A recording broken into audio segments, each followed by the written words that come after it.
Okay, so this time we're diving into something a little different. A deep dive into Attack on Titan. Now, I know what you might be thinking. Giant monsters, crazy fight scenes, and yeah, Attack on Titan has all that, but we're actually looking at something you, our amazing listeners, sent us. Oh, cool. Yeah, a documentary script about, get this, the deeper themes in season 1 of Attack on Titan. Wow, that's interesting. I mean, it is a show with such an intense premise, but there's a lot you can unpack about the human experience in it. Totally. For anyone who hasn't had the pleasure of seeing Attack on Titan, imagine a world where humanity is living, well, hiding really, behind these giant walls to protect themselves from these terrifying creatures called Titans. And these aren't your average, monsters under the bed type of creatures. Yeah, no, not at all. We're talking gigantic humanoid with a real appetite for humans. Intense, right. Totally intense. But that's kind of the surface level. The big question is, can a story about fighting monsters actually teach us something real, something profound about ourselves? That's what we're here to find out. Yeah. And this documentary, it makes a really interesting point right from the start about the walls. Okay, I'm intrigued. Yeah, so they're built for protection, obviously, right. But they also, kind of subtly, represent limitations. It's like this constant human struggle we all deal with. We all crave that safety and security, but sometimes, maybe a lot of the time, that comes at a cost. The cost of our own growth, our freedom even. That's so true. And I feel like the script kind of takes it a step further by saying that these walls, they aren't just physical, right? It's like they're talking about the mental and emotional barriers that we build in our own lives. Right, 100%. Like, have you ever played it safe instead of taking a risk that you really wanted to? What was that wall that was holding you back? Exactly. I mean, think about a job. Right. A job that you stay in because it feels safe, even if it makes you unhappy. Or avoiding a difficult conversation because staying silent is just easier the moment. These are our own personal walls. We all have them. Okay. Ouch. I feel personally attacked. Haha. Yeah. But seriously, it makes you think. And then you have the Titans themselves. They're terrifying, obviously, but the documentary highlights how they're not just these mindless monsters, like they represent something bigger. Yeah, they're like these huge, overwhelming challenges we face in the real world. Okay, I'm listening. I mean, think about it. It's not just about a monster literally trying to eat you, right? It's the pressure to succeed, especially nowadays with everything being so fast-paced. Or the fact that we're constantly bombarded with information every single day. It can feel like you're drowning in it sometimes. Exactly. Or even, something like climate change, which is this looming threat that we all know is there. Wow, okay. Yeah, those are big, scary things. They're our generation's titans, you could say. That's a really good point. And they can feel pretty impossible to overcome, just like facing down a Titan, I guess. So the documentary, it spends a lot of time with the characters in season 1 and how they deal with these Titans, these threats.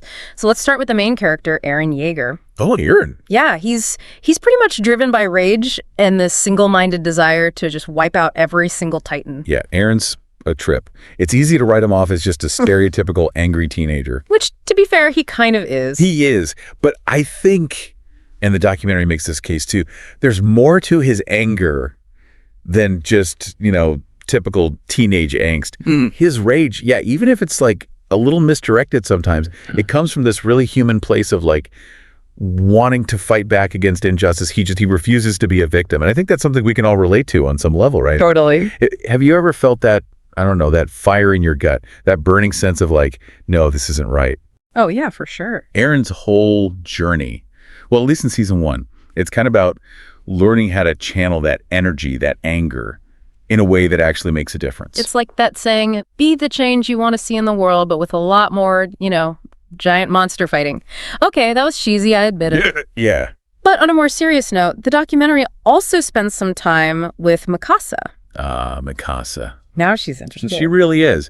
Because she's almost the complete opposite of Eren, wouldn't you say? Totally. Like she's incredibly strong and she's so protective, but in this much quieter, more reserved way. Masassa embodies this quiet resilience.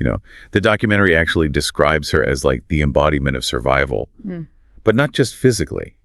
It's more about loyalty, about who and what you're willing to fight for, even when, the odds are totally stacked against you.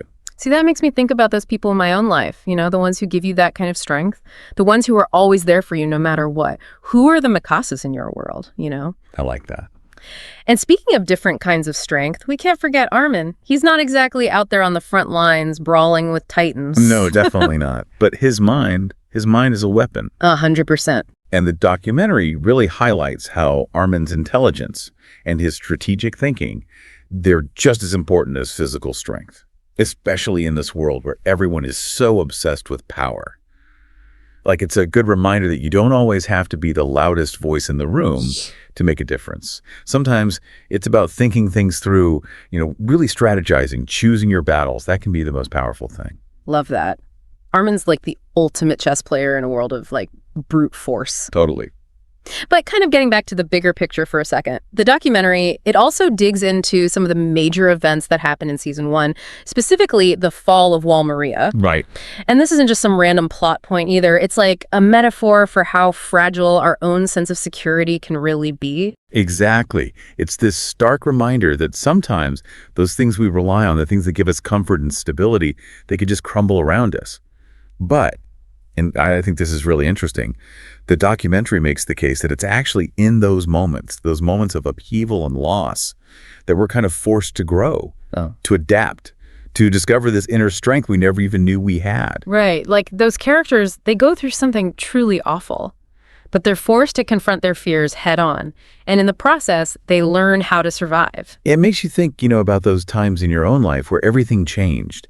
Maybe something happened, something unexpected, and you were just forced to find a new normal. And it's not easy. It's really, really hard.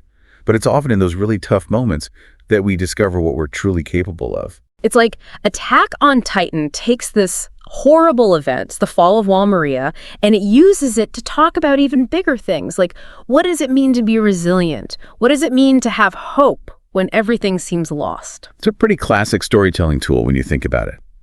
Take something super fantastical, something extreme, in this case, giant humanoid monsters smashing through walls. Yeah. And you use that to highlight really human, really relatable struggles. Exactly. And something the documentary doesn't shy away from is this idea of connection, like community being so important, especially when you're dealing with, these Titan-sized problems. And a big part of that is the Scouting Legion. Those are the brave souls who actually go beyond the walls. What do you think about them? Oh man, the Scouting Legion. It's interesting, right? Because the documentary presents them as more than just soldiers. They represent something deeper. It's that very human need to explore, to understand the unknown, even when it's terrifying. And what's really cool is that they know they can't survive out there on their own. It's all about trust. It's about relying on your team, having each other's backs.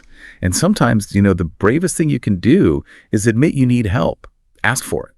That really resonated with me. Like, we've all had those moments where we needed our own Scouting Legion, the people who support you, who challenge you to grow, but who also pick you up when those metaphorical titans knock you down. Yeah, for sure. But I think even beyond just surviving, there's this whole idea of fighting for freedom in Attack on Titan that really comes through, both in the show itself and in this documentary.